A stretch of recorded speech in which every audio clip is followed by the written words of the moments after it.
Hello everyone, this is Professor D, and I just wanted to check in with my food and beverage operations students.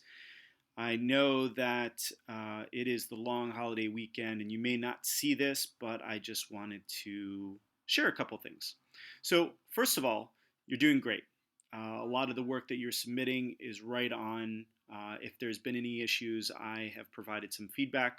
Some of you I have asked to resubmit your documents because you might have missed a little piece or not.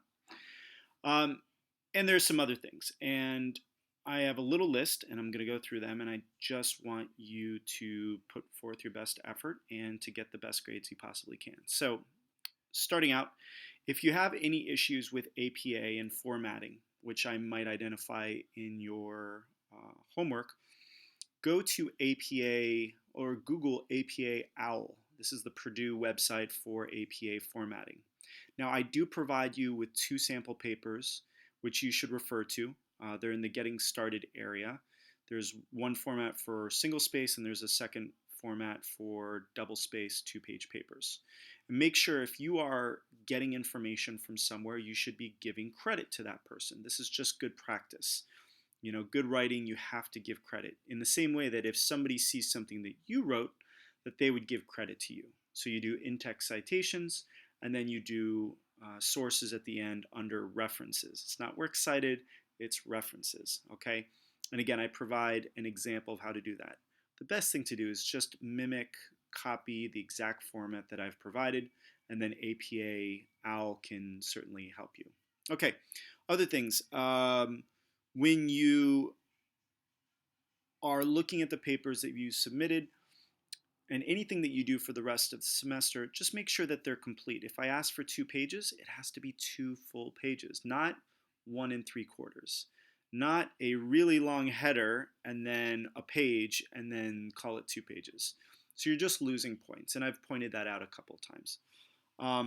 Make sure that you proofread. There are a lot of silly typos, and it's not for everybody, but some of you have some silly typos. And it's just because you're rushing through, you're procrastinating. This is natural sometimes as a college student, but give yourself a little bit of a boost and read through it. And here's a trick. If you can't get somebody else to proofread, which would be great, read your paper backwards from the last word to the first word in each sentence, and you're going to notice things. One of the surprising things is that I see a lot of missing periods at the end of sentences, which just means that you didn't look it over. You don't want to lose silly points. So we have gone through the first bunch of weeks of the semester.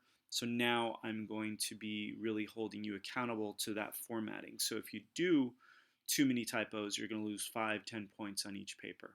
Okay? It's really about the content. I don't want to focus on the format, but those are really important skills to have.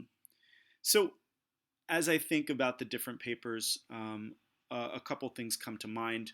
You know, right now we've been focusing on food side of things, and as we think of the brands, which I've given you an extension for, I want to focus in on food costing.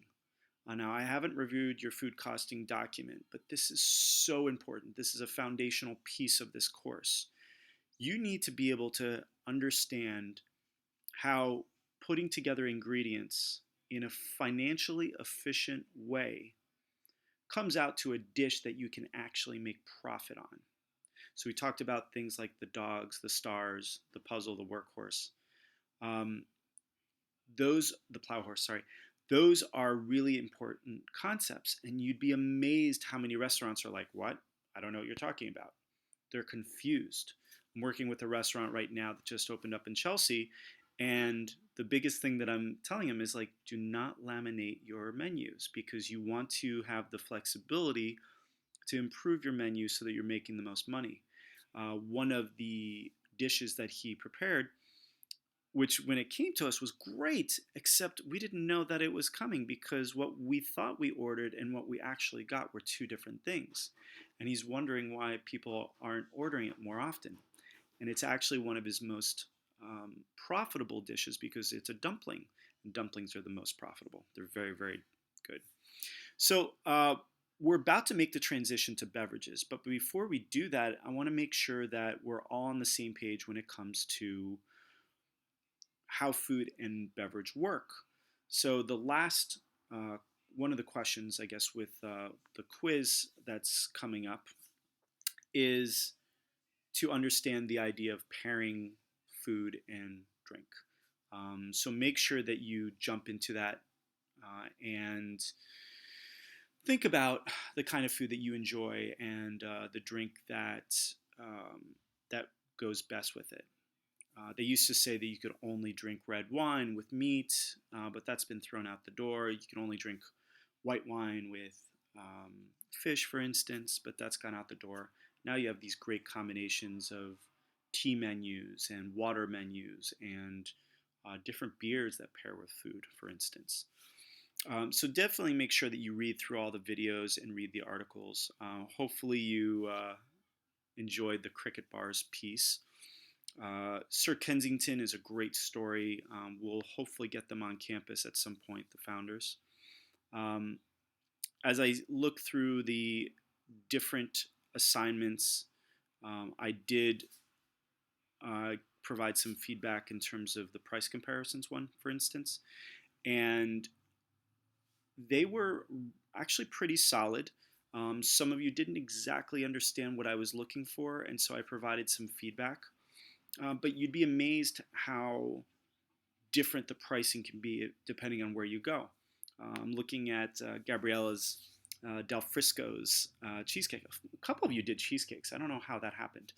But if you're going from a dish that's served as at a restaurant, and then you look at the ingredients that you would buy at the local grocery store, and then you take the step up and you look at the ingredients that you can purchase at, say, Jetro Restaurant Depot, which is wholesale, you see a huge difference in what it costs to buy something and to make a dish happen. You know, what we think is, oh, a good deal on a $7 cheesecake, if you do it right, it could cost you 50 cents to make, and then the rest is profit. So keep that in mind. That was really a great food shot. I like that, Gabriella. In terms of, let's see, Banana Foster. That was cool, but from Matthew. That's a great dish. And again, you can buy bananas in huge bulk. And obviously, you don't want to waste the bananas. But if you're going through enough of those dishes, you can make them very, very cheap. Of course, if you buy at the local grocery store, if you go through Fresh Direct, your pricing isn't going to be great. So I want you to be able to think about, well, not just if you make one dish, but if you make 100 dishes, what does that look like? Let's see. A couple others I'll point out. Oh yeah, Jonathan with the white peach creme brulee. That's a really good dish, and that's something that you really want to have an understanding of how many servings and how that works. It's one thing to make it in a restaurant, and it's totally different to make it at home because the extra cost is pretty serious. I really liked what Angel did, and I've actually asked Angel to if I could have permission to send it out to everybody because she really broke it down in a good way, which I think is a good model for everybody, based on what it costs versus what it's like in the restaurant. Anyway, those are just a couple that I wanted to mention. Ronald also had a really good one. Again, cheesecake. People don't know this, but Costco and Cheesecake Factory have a relationship, and that's why you can get basically the same thing at Costco as what you would get in the Cheesecake Factory restaurant. Tamar also talked about Vacherin, Mango Basil Vacherin, found at Danielle. Talk about a great restaurant. Fantastic restaurant. That is something that I think everybody should try at some point in their life. One of the little tricks that I would say is if you ever want a unique experience, pick one of the best restaurants in the city and just go in for coffee or tea and a dessert. That alone will be extravagant and delicious. I always like my story of taking one of my students to Bernardin in Midtown, and they just didn't know what to do with us because we ordered coffee and tea, but they wanted to make it special, so they made little muffins to go with the coffee. And one time when I went there, they made these beautiful ornate sticks, breadsticks to eat with the coffee. Anyway, that's just a little check-in with you guys. Make sure that you complete everything by Monday night, not Sunday night, not tonight. And I've already opened next week's folder. Sorry about the delay in opening this week's folder. Now I'm going to be doing them 2 weeks in advance. That way there's never a delay. But if you have any questions, let me know. You can email me or text me, and have a great extended weekend. Bye-bye.